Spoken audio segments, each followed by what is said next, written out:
Hello guys, welcome back to Hindi explanation of Chinese historical drama The Journey of Flower episode 41 to 44। अब तक हम देखते हैं जू रैन हुआचिंगो को पहाड़ी से नीचे फेंक देता है। तभी वहाँ एक मॉन्स्टर आ जाता है। हुआचिंगो उसे देखकर भागने लगती है तो जू रैन बोलता है केवल डिफेंड ही मत करो, अटैक भी करो। वो उसके लिए नीचे एक खंजर फेंकता है। हुआचिंगो वो खंजर मॉन्स्टर पे मारकर उसे अपनी पूरी पावर से धक्का देती। यहाँ हुआचिंगो अपनी ग्रेट डेजोलेट एनर्जी फोर्स का इस्तेमाल करती है। वहाँ असर पाइजुआ पे दिखता है क्योंकि उसने उसकी एनर्जी सील करी हुई थी। वो मॉन्स्टर वहां से चला जाता है। तब हुआचिंगो उस खंजर के सहारे चट्टान पर चढ़ने लगती है, लेकिन जैसे ही वो ऊपर पहुंचती है तो जू रैन उसे दोबारा धक्का मार देता है। इस बार भी हुआचिंगो जमीन से थोड़ा सा ऊपर रुक जाती है। फिर अब वो अपनी पावर्स का इस्तेमाल करके ऊपर उड़कर आ जाती है और बेहोश हो जाती है। चैंगलियो में साचिनमो हुआचिंगो के बारे में पूछने आ जाता है। बाइजुआ बोलता है उसे मैंने सैवेज टेरिटरी भेज दिया है। साचिनमो को बहुत गुस्सा आता है और वो चैंगलियो के डिसाइपल को मारने लगता है, लेकिन तब तक उसे हुआचिंगो से किया हुआ वादा याद आ जाता है कि वो चैंगलियो के लोगों को नुकसान नहीं पहुंचाएगा, इसलिए वो उन्हें छोड़ देता है। फिर वो बोलता है मैं तुम्हें 3 दिन का समय देता हूँ हुआचिंगो को वापस लाने के लिए, वरना 3 दिन बाद चैंगलियो में खून की नदियां बहेंगी। रात को ली मैंग को सारी बातें याद आ जाती है जो हुआचिंगो ने जादू से उसे भुला दी थी, और वो ये सब बातें आगे मोयान को बता देता है। मोयान सोचता है अगर ये सब कुछ इसे याद आ गया है तो शायद से पाइजुआ को भी ये सब याद आ गया होगा। ये बात बाहर ना फैले इसलिए वो ली मैंग का मुंह हमेशा के लिए बंद कर देता है। अगले सीन में डोंगफांग पेल्विन और स्ट्रेंज डीके में अपने सभी पूर्वजों से हुआचिंगो को बचाने का तरीका पूछता है। वो बोलते हैं इस सौदे की कीमत बड़ी भारी होगी। डोंगफांग बोलता है वो हुआचिंगो के लिए कुछ भी करेगा।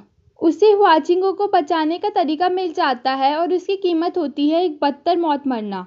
मोयान बाइजुआ को बुलाकर एक नया डिसाइपल लेने को बोलता है क्योंकि सेक्ट लीडर का कोई डिसाइपल तो होना ही चाहिए।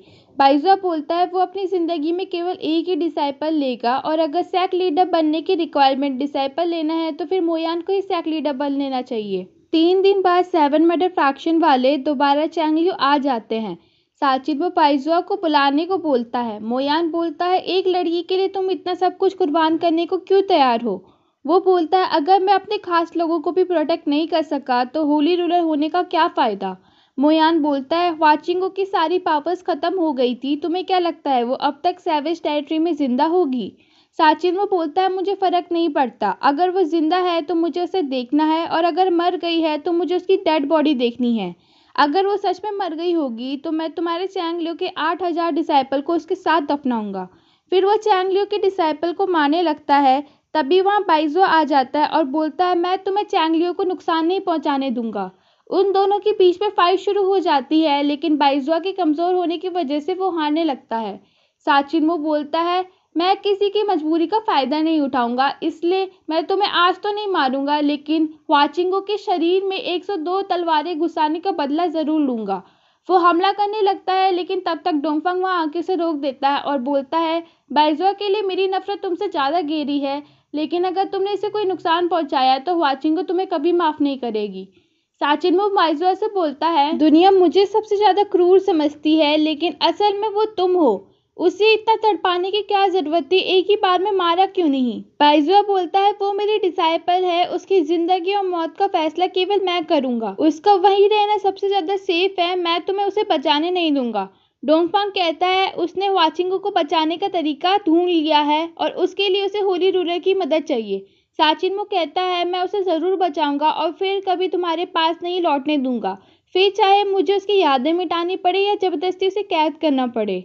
उसके बाद वो डोंगफांग को अपने साथ 7 मर्डर फैक्शन ले आता है। डोंगफांग उसे बताता है कि आधे महीने बाद सैवेज टेरिटरी का डोर कमज़ोर हो जाएगा, तब होली रूलर अपनी पावर का इस्तेमाल करके डोर खोल सकते हैं, और वो उससे पहले हुआचिंगो के पास जाकर उसे वहां से बाहर ले जाने को तैयार करेगा। होली रूलर मान जाते हैं। उसके जाने के बाद custodian of law Holi ruler को ऐसा करने से मना करते हैं, पर साचिनमो नहीं मानता। तब वो उसे दोबारा दवाई देकर कंट्रोल करना चाहते थे, पर साचिनमो को पता चल जाता है। कस्टोडियन ऑफ लॉ बोलते हैं आपको पागल होता हुआ देखना ज़्यादा सही है आपको मरता हुआ देखने से। साचिनमो को बहुत गुस्सा आता है और वो बोलता है, आज से तुम्हें 7 मर्डर फैक्शन से निकाला जाता है और तुम यहाँ एक कदम भी नहीं आ सकते। अगले सीन में वाचिंगो को होश आता है तो वो ज़ूरेन से पूछती है कि तुमने मेरे साथ ऐसा क्यों किया। वो बोलता है, जब मैं बाहर था तब मैंने डीडी डिवाइसेस को पाने के लिए बहुत मेहनत की थी। वाचिंगो बोलती है, तुम्हारा मतलब लूजिया को इस्तेमाल करना डीडी डिवाइसेस के लिए। वो बोलता है, मेरे चेहरे पे निशान इमोशन के नहीं बल्कि लालच के हैं। मैं तो ये प्रूव करना चाहता था कि ग्रेट डेजोलेट एनर्जी फोर्स तुम्हारे शरीर में ही है। तुम्हें क्या लगा तुम्हारे घाव अपने आप इतनी जल्दी भर गए? अब तुम्हारी मदद से मैं सैवेज टेरिटरी से बाहर जा पाऊंगा। वो बोलती है, तो इसलिए टीचर ने मुझे यहाँ भेज दिया था। ना मैं यहाँ से कहीं जाऊंगी और ना तुम्हें जाने में मदद करूंगी। ज़ूरेन उसे कन्वेंस करने की कोशिश करता है, लेकिन जब वो नहीं मानती तो वो उसे बेहोश कर देता है। दूसरी तरफ कस्टोडियन ऑफ लॉ डोंगफांग को मारने आ जाते हैं ताकि होली रूलर सैवेज टेरिटरी का गेट न खोल पाए। डोंगफांग उसे अपने जादू से बंदी बना देता है और बोलता है, वाचिंगो को बचाने के लिए मैं खुद को और दूसरों को भी कुर्बान कर सकता हूँ। सैवेज टेरिटरी में ज़ूरेन वाचिंगो को एक पेड़ से बांध देता है और बोलता है, अब भी मेरी मदद नहीं करना चाहोगी? वाचिंगो बोलती है, नहीं। तब वो शंख बजा के वहाँ के लोगों को बुला देता है। वो उनसे बोलता है, ये बाइजुआ की डिसाइपल है। पता है इसका गुनाह क्या था? इसे बाइजुआ से प्यार हो गया था। चैंग लियो हम सभी का दुश्मन है, तो हमें इसके साथ अपना बदला लेना चाहिए। तुम्हें जो करना है तुम वो करो, बस इसकी जान मेरी है। वो सब वाचिंगो को हवा में उछालने लगते हैं और फिर एकदम से जमीन में पटक देते हैं। दूसरी तरफ साचिनमो डोंगफांग पर जादू करता है ताकि वो ज्वालामुखी के लावा से सुरक्षित सैवेज टेरिटरी पहुंच सके। सैवेज टेरिटरी में लोग वाचिंगो की टांग काटने वाले होते हैं कि तब तक डोंगफांग वहां पहुंच जाता है और उनसे लड़ने लगता है। लेकिन जब वो उनके आगे कमजोर होने लगता है तो वाचिंगो अपनी ग्रेट डेजोलेट एनर्जी फोर्स का इस्तेमाल करके सभी को हरा देती है। दोबारा पाइजुआ पे उसका असर होता है। सभी लोग वाचिंगो के आगे सर झुका के उसे डीमन गॉड कहने लगते हैं तो वो वहां से भाग जाती है। चैंगलियो में मोयान पाइजुआ से सैक लीडर यिन की बेटी यू रूहू को उसका नया डिसाइपल चुनने को बोलता है, पर वो मना कर देता है। डोंगफांग वाचिंगो के पास आता है और पूछता है, तुम्हारे चेहरे और आवाज़ को क्या हुआ है? वो उसके चेहरे को छूने वाला होता है, लेकिन वाचिंगो उसका हाथ हटा देती है। डोंगफांग बोलता है, तुम्हें मेरी सच्चाई पता चल गई है। वाचिंगो बोलती है, वरना अब भी मुझे बताने नहीं वाले थे। लॉर्ड ऑफ स्ट्रेंज डीके, बताओ, क्या ग्रेट डेजोलेट एनर्जी के लिए तुमने मुझे डीडी डिवाइसेस चुराने में मदद नहीं की? क्या तुम्हें कभी पता नहीं था कि मैं मेरे टीचर का भाग्य संकट हूँ? क्या उन्हें नुकसान पहुंचाने के लिए तुमने मेरे चांगलियों में घुसने के लिए मदद नहीं की? डोंगफांग बोलता है, बिल्कुल सही कहा तुमने। मैं आज तक तुमसे झूठ बोलता आ रहा हूँ। मैंने 20 साल तक प्लानिंग की ताकि 5 सुपीरियर इमॉर्टल से अपने पिता का बदला ले सकूं। टैन फैन टूंग हुआ और वू को मर गए। बाइजुआ पॉइजन हो गया था और जीजुन ने भी अपनी इमॉर्टैलिटी खोल दी थी। मुझे लगा था कि मैं बहुत सेटिस्फाई होऊंगा, पर मैं गलत था। अपने बदले के लिए मैंने तुम्हारे यकीन तोड़ा। तुम मुझसे नफरत कर सकती हो, बस एक बार मेरे साथ यहाँ से वापस चलो। वाचिंगो बोलती है, यहाँ से वापस जाएंगे, लेकिन कहाँ? जिस इंसान पे मैंने सबसे ज्यादा भरोसा किया उस इंसान ने मेरा इस्तेमाल उस इंसान को नुकसान पहुंचाने के लिए किया जिससे मैं सबसे ज्यादा प्यार करती हूँ। मैं यहाँ से कहीं नहीं जाने वाली। बाद में वहाँ ज़ूरेन आता है और डोंगफांग से बोलता है, तुम यहाँ आए हो तो यहाँ से बाहर निकलने का तरीका भी पता होगा। मैं तुम्हारी मदद करूंगा और बदले में तुम मुझे अपने साथ यहाँ से निकाल लेना। चैंगलियो में सीई मोयान और शैंग को आके बताता है कि ऑनरेबल सुपीरियर ने बोला है डिसाइपल लेने की तैयारी शुरू करी जाए और इस समय you rohu hall of emotionless में ही है। उन दोनों को समझ में नहीं आता कि अचानक से क्या हुआ। डोंगफांग वाचिंगो को बताता है कि सारे सेक्ट वाले शाओयू को बहुत जल्दी एग्जीक्यूट करने वाले हैं क्योंकि उन्हें लगता है डीमन गॉड वही है, इसलिए उसे शाओयू को बचाने के लिए बाहर जाना ही होगा। वाचिंगो कुछ समय के लिए सोचती है और फिर डोंगफांग को उसे बाहर ले चलने को बोलती है। डोंगफांग उसे अपना प्लान बताता है। बाद में वाचिंगो उससे पूछती है, मेरी बॉडी में सील क्यों है? डोंगफांग बोलता है उसे नहीं पता, शायद से साचिनमो ने उसकी रक्षा के लिए ऐसा किया होगा। आगे ज़ूरेन आके बोलता है कि उसने सब कुछ अरेंज कर दिया है जैसे डोंगफांग ने बोला था। बाहर 7 मर्डर फैक्शन ने भी सभी तैयारियां कर दी थी। यीटियन कस्टोडियन ऑफ लॉ तक जल्दी आने का संदेश भिजवाता है। साचिनमो आकर अपनी पावर से गेट खोलने शुरू कर देता है। सैवेज टेरिटरी में भी सारे गुनहगार एक घेरा बनाकर अपनी ताकत से गेट खोल देते हैं। वाचिंगो, डोंगफंग और जू रेन वहां से निकलने लगते हैं कि बाकी लोग कमजोर होकर गिरने लगते हैं। मोयान बाइजुआ को 7 मैटर फ्रैक्शन के बारे में बताता है। वो तुरंत सबको उनको रोकने के लिए चलने को बोलता है। जब कस्टोडियन ऑफ लॉ को यीटियन का संदेश मिलता है तो वो भी अपनी पूरी पावर्स लगाकर कैद से आज़ाद हो जाते हैं और होली रूलर को बचाने के लिए निकल जाते हैं। सैवेज टेरिटरी में वाचिंगो बाकियों को अकेला छोड़कर जाने से मना कर देती है। वो लोग जू रेन से बोलते हैं कि तुमने तो हमसे कहा था अगर हम डोर खोलने में मदद करेंगे तो तुम हमें यहाँ से बाहर निकालोगे, लेकिन तुम तो हमारी कुर्बानी दे रहे हो। वाचिंगो बोलती है उनकी ज़िंदगी भी तो ज़िंदगी है। डोंगफांग उन्हें ठीक करने के लिए दवाई देता है और बोलता है सब एक नई ज़िंदगी शुरू करना, लेकिन अगर तुम लोगों ने कुछ गलत किया तो मैं तुम्हें छोड़ूंगा नहीं। बाहर साचिनमो को रोकने के लिए चैंगलियो के लोग आ जाते हैं और उनकी 7 मैटर फ्रैक्शन से लड़ाई शुरू हो जाती है। बाइजुआ उस पे आके बोलता है अगर डोर खुल गया तो सैवेज टेरिटरी के क्रिमिनल्स भी बाहर आ जाएंगे और ये कोई मजाक की बात नहीं है, इसलिए बंद कर दो इस दरवाजे को। पर साचिनमो नहीं मानता। हीटियन मोयान को आगे बढ़ने से रोकता है कि वो उस पर हमला कर देता है और वो घायल हो जाता है। तभी वहाँ कस्टोडियन ऑफ लॉ आ जाते हैं। यीटियन उनसे बोलता है मैंने 7 मैटर फ्रैक्शन को आपके लिए प्रोटेक्ट करके रखा। फिर वो मर जाता है। वाचिंगो और सभी लोग बाहर निकलने ही वाले होते हैं कि बाइजुआ दरवाजे को सील कर देता है और वो अंदर ही फंस जाते हैं। इसके बाद बाइजुआ सबको लेकर चैंगलियो वापस लौट जाता है। उनके जाने के बाद भी साचिनमो हार नहीं मानता और अपनी पूरी ताकत लगाकर एक दूसरा दरवाजा खोल देता है, जिससे उसके शरीर की सारी ताकत खत्म हो जाती है। आगे वाचिंगो और बाकी सभी एक घने जंगल में आ पहुंचते हैं। डोंगफांग उसे बताता है कि शायद हम अपने प्लान वाली जगह पर इसलिए नहीं पहुंच सके क्योंकि चैंगलियो ने बीच में हमला कर दिया रहा होगा। मतलब होली रूलर ने हमारे लिए दूसरा रास्ता खोला, तो ये भी हो सकता है कि उनकी सारी पावर्स खत्म हो गई हों। वाचिंगो उससे मिलने के लिए 7 मैटर फ्रैक्शन जाने लगती है और डोंगफांग वहीं रहकर जू रेन को ढूंढने के लिए बोलता है। वो वाचिंगो को जाने से पहले उसको अपना चेहरा ढकाने के लिए एक मास्क देता है। चैंगलियो में आते ही सबसे पहले बाइजुआ वाचिंगो का टेस्ट ऑफ लाइफ स्टोन देखता है। ये देखकर कि वो अब भी चमक रहा है, यानी वाचिंगो अब भी जिंदा है, उसे चैन की राहत मिलती है। 7 मैटर फ्रैक्शन में साचिनमो के सारे बाल वाइट हो जाते हैं। वो कस्टोडियन ऑफ लॉ से बोलता है मेरा अंत अब नज़दीक है। अगर तुम अब भी मुझे अपना होली रूलर समझते हो तो आज से वाचिंगो की रक्षा करना। अब तुम यहाँ से जा सकते हो जहाँ भी तुम चाहो। कस्टोडियन ऑफ लॉ बोलते हैं मैं आपके साथ ही रहना चाहता हूँ। तब साचिनमो उसे धक्का मार के वहाँ से बाहर निकाल देता है। तभी वहाँ वाचिंगो भी आ जाती है और होली रूलर से मिलने के लिए उनकी दी हुई सीटी बजाने लगती है, पर वो बाहर नहीं आता। फिर वो अपनी ताकत से 7 मैटर फ्रैक्शन का सुरक्षा कवच तोड़ने लगती है, जिसका असर फिर से बाइजुआ पे दिखता है। वो अपनी ताकत से वाचिंगो को रोकने की कोशिश करता है, पर वो आखिर में सुरक्षा कवच तोड़कर अंदर चली जाती है। वो देखती है कि साचिनमो ऑलरेडी एक बूढ़े इंसान में कन्वर्ट हो गया था। वो अपना फेस वाचिंगो से छुपा रहा होता है। वाचिंगो उसका हाथ हटा देती है। साचिनमो का चेहरा झुर्रियों से भरा हुआ होता है।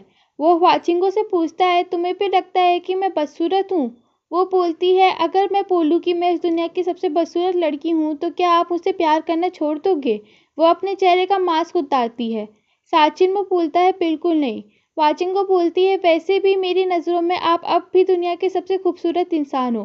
साचिनमो कहता है असल में मुझे आज पता चला कि सुंदरता का असली मतलब क्या है। मुझे अपने आप पे बहुत गुस्सा आ रहा है जो मैं जू रेन और बाइजुआ को नहीं मार सका। मुझे माफ़ कर देना जो मैं तुम्हें अच्छे से प्रोटेक्ट नहीं कर पाया, लेकिन मैं तुम्हें सच में अपनी बहन समझता हूँ। फिर साचिनमो मर जाता है। जब वाचिंगो रोने लगती है तो उसके आंसू साचिनमो पर पड़ते हैं और वो फिर से जवान हो जाता है। बाद में वो और custodian of law Holi ruler को बर्फ की कब्र में लूजिया के साथ दफना देते हैं। वहाँ से बाहर आने के बाद वाचिंगो बार बार सीटी बजाने लगती है। तब उसके पास डोंगफांग आता है। वो बोलती है मैं चाहे अब कितने बार भी सीटी बजा लूँ, लेकिन शाह दीदी मेरे पास वापस नहीं आएंगे। मैं उनकी कुर्बानी खाली नहीं जाने दे सकती, इसलिए हमें जल्द ही शाओयू को बचाना होगा। फिर वो वहाँ से लोटस फ्लावर विलेज आ जाते हैं। डोंगफांग बोलता है माउंट जू जाना, चैंगलियो जाना और फिर सैवेज टेरिटरी जाना। इतना बड़ा चक्कर लगाकर आखिर में तुम वहीं आ पहुंची जहाँ से सब कुछ शुरू हुआ था। अगर एक नई शुरुआत होती तो क्या मैंने, तुमने और बाइजुआ ने कुछ अलग फैसले लेने थे? बाद में डोंगफांग वाचिंगो से बोलता है तुमने बताया नहीं कि 3 लाइफ पूल का पानी तुम पे किसने डाला। वो बोलती है जब इमोशंस मेरे दिल में थे तो मैं किसी और को ब्लेम कैसे कर सकती हूँ। फिर वो पूछती है जब मैं यहाँ नहीं थी तो क्या कुछ हुआ था। डोंगफांग बोलता है स्काई माउंटेन के सैक लीडर यिन की एक लौती बेटी यू रू को जानती हो। वाचिंग को कहती है नहीं, क्यों। डोंगफांग उसे पूरी बात नहीं बताता और कहता है कुछ नहीं, अब तुम आराम कर लो। आगे रात को जब डोंगफांग की नींद खुलती है तो वाचिंग को वहाँ नहीं होती। उसने एक लेटर छोड़ा हुआ होता है जिसमें वो कहती है कि वो चैंगलियो में शाओयू के बारे में पता करने जा रही है और वो अपना ध्यान रखेगी। चैंगलियो में वाचिंग टंगवा के पास आ जाती है और पूछती है शाओयू कहाँ। वो बताती है कि ये तो केवल 3 ऑनरेबल सुपीरियर्स को ही पता है, लेकिन जैसे उसे पता चलेगा वो उस तक खबर भिजवा देगी। वाचिंग को बताती है कि अभी वो डोंगफांग के साथ है। टंगबा बोलती है कि तुम दोनों मुझे अपने साथ कब ले जाओगे। वाचिंग को बोलती है शाओयू को बचाने के बाद बात करते हैं। बाहर जाते समय वाचिंगो को एक लड़की हॉल ऑफ इमोशनलेस से निकलती हुई दिखती है जो किचन में जाती है। वाचिंगो ज़्यादा ध्यान नहीं देती और वहाँ से जाने लगती है कि उसे किचन से कुछ टूटने की आवाज़ सुनाई देती है और वो वहाँ चली जाती है। वो लड़की पूछती है कौन हो तुम। वाचिंगो बोलती है मेरी ड्यूटी किचन की सफाई करनी है। वो लड़की बोलती है माफ़ करना, मैं नई आई हूँ तो अभी मैं ज़्यादा लोगों को नहीं जानती। वाचिंगो पूछती है तुम्हारा नाम क्या है। वो लड़की बोलती है यू रू। वाचिंगो पूछती है तुम सैक लीडर यिन की बेटी हो। वो बोलती है हाँ, कल मेरी ऑफिशियल डिसाइपल बनने की सेरेमनी है। वो वाचिंगो से बोलती है क्या आप मेरी मदद कर सकती हो। ऑनरेबल सुपीरियर की तबीयत कुछ ठीक नहीं है और आज वापस आने के बाद उनके शरीर में कई नए घाव थे, फिर उन्हें बुखार भी चढ़ गया था। बाद में उठने के बाद वो बोल रहे थे कि उन्हें पीच ब्लॉसम सूप खाना है। क्या आपको पता है कि वो कैसे बनता है। वाचिंगो बोलती है ठीक है मैं सिखाऊंगी, पर बनाना तुम्हें खुद ही पड़ेगा। बाद में यूरू वो सूप बनाकर बाइजुआ के पास लेकर जाने लगती है तो उसे हाउजी और वो किंगलू मिल जाते हैं। वाचिंगो छुपकर उनकी बातें सुनती है तो उसे समझ में आ जाता है कि कल उसके गुरु यूरू को उसका नया डिसाइपल लेने वाले हैं। यूरू फिर हॉल ऑफ इमोशनलेस में आ जाती है। वाचिंगो भी उसके पीछे चली आती है और देखती है बाइजुआ उसे बहुत अच्छे से ट्रीट कर रहा है। वो अपनी टेम्पल बेल देखती है और उसे लगता है अब उसके टीचर को सच में उसकी ज़रूरत नहीं है। वो रोते रोते वहीं सो जाती है। अगले दिन जब उसकी नींद खुलती है तो बाइजुआ यूरू के साथ सेरेमनी के लिए निकलने लगता है। वो भी उनके पीछे चली आती है। सेरेमनी शुरू हो जाती है और बाइजुआ उसे टेम्पल बेल देने लगता है कि वाचिंगो और नहीं देख पाती और वहाँ से चली जाती है। तब बाइजुआ उसे टेम्पल बेल देता है और बोलता है तुम चैंगलियो की 128 जनरेशन की डिसाइपल हो, यानी कि वो वाचिंगो की डिसाइपल होगी बाइजुआ की जगह। फिर वो उसे एक तलवार देकर बोलता है तुम्हारी गुरु अभी यहाँ नहीं है तो उसके बदले मैं तुम्हें ये सौंपता हूँ। वाचिंगो वापस आ जाती है और डोंगफांग से बोलती है तुम्हें पहले ही सब कुछ पता था ना। डोंगफांग बोलता है भूल जाओ उसे। वाचिंगो बोलती है नहीं भूल सकती, जब मुझे सैवेज टेरिटरी भेजा गया था तब भी मुझे इतना बुरा नहीं लगा था जितना अब लग रहा है। मैं अपना सब कुछ छोड़ सकती हूँ, बस मुझे टीचर का इकलौता डिसाइपल बन के रहना है। अगले सीन में नीमैंटियन को उसके चाचा बताते हैं कि आजकल अचानक से हमारे कई सारे डिसाइपल गायब हो रहे हैं। नीमैंटियन बोलती है कि इस बात का ख्याल वो खुद रखेगी। रात को उसके चाचा देखते हैं तो नीमैंटियन उन लोगों पे फॉरबिडन बुक का इस्तेमाल करना सीख रही होती है। जब उसके चाचा उसको रोकते हैं तो वो अपने चाचा को भी मार डालती है। बाद में वो जंगल में जा रही होती है तो डोंगफांग उसके पास आता है। वो उससे बोलता है 3 लाई पूल का पानी तुमने वाचिंगो पे डाला था। वो बोलती है तुमने मेरी मदद नहीं की तो मैंने अपना ही रास्ता ढूंढ लिया। डोंगफांग बोलता है पहले मैं तुम्हारे चेहरे पर भी कई निशान लगाना चाहता था, पर फिर वाचिंगो को पता चल जाएगा कि ये मेरा काम है और उसे बुरा लगेगा, तो इसकी जगह मैं तुम्हारी ज़िंदगी नरक बना दूंगा। वो इसे एक दवाई खिलाकर चला जाता है जिससे वो तड़पने लगती है। 7 मैटर फ्रैक्शन में जू रैन कस्टोडियन ऑफ लॉ के पास आके बोलता है तुम्हें डीमन गॉड को बचाना है और मुझे मोयान से बदला लेना है, तो क्यों ना हम हाथ मिला ले। चैंगलियो को मुझसे बेहतर कौन जानता है। चैंगलियो में यूरो वाचिंगो के कमरे से उसकी छिपाई हुई पेंटिंग्स बाइजुआ के पास ले आती है और बोलती है टीचर ने ये सब कुछ अच्छे से छिपाई थी पर फिर भी मैंने इन्हें ढूंढ डाला। फिर वो बोलती है मुझे आपके ऑर्डर्स याद हैं, आगे से मैं टीचर के कमरे में छेड़खानी नहीं करूंगी, उनके कपड़े और हेयर पिन भी नहीं पहनूंगी, उनकी किताबें भी नहीं छेड़ूंगी। बाइजुआ पेंटिंग्स को देखकर हंसने लगता है। यूरो बोलती है आप हंस भी सकते हो, यहाँ आए हुए आधे महीने में मैं आपको पहली बार स्माइल करता हुआ देख रही हूँ। बाइजुआ बोलता है क्यों, मैं स्माइल नहीं कर सकता।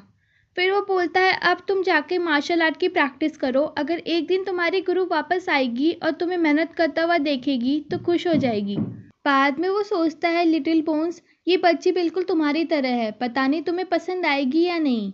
टंगबो हुआचिंगो से मिलने आती है और उसे बताती है कि यूरू असल में ऑनरेबल सुपीरियर की नहीं बल्कि तुम्हारी डिसाइपल है। यहाँ तक उसने तो ये भी सुना था कि ऑनरेबल टीचर मोयान उसके बाद गुस्से से बेहोश हो गए थे। वाचिंगो वहाँ से तुरंत हॉल ऑफ इमोशनलेस में आ जाती है। उसका दिमाग तो कहता है कि यहाँ से वापस चलो, पर उसका दिल कहता है कि बस एक बार और अपने टीचर को देख लूँ। वहाँ से निकलते हुए उसकी टेम्पल बेल नीचे गिर जाती है।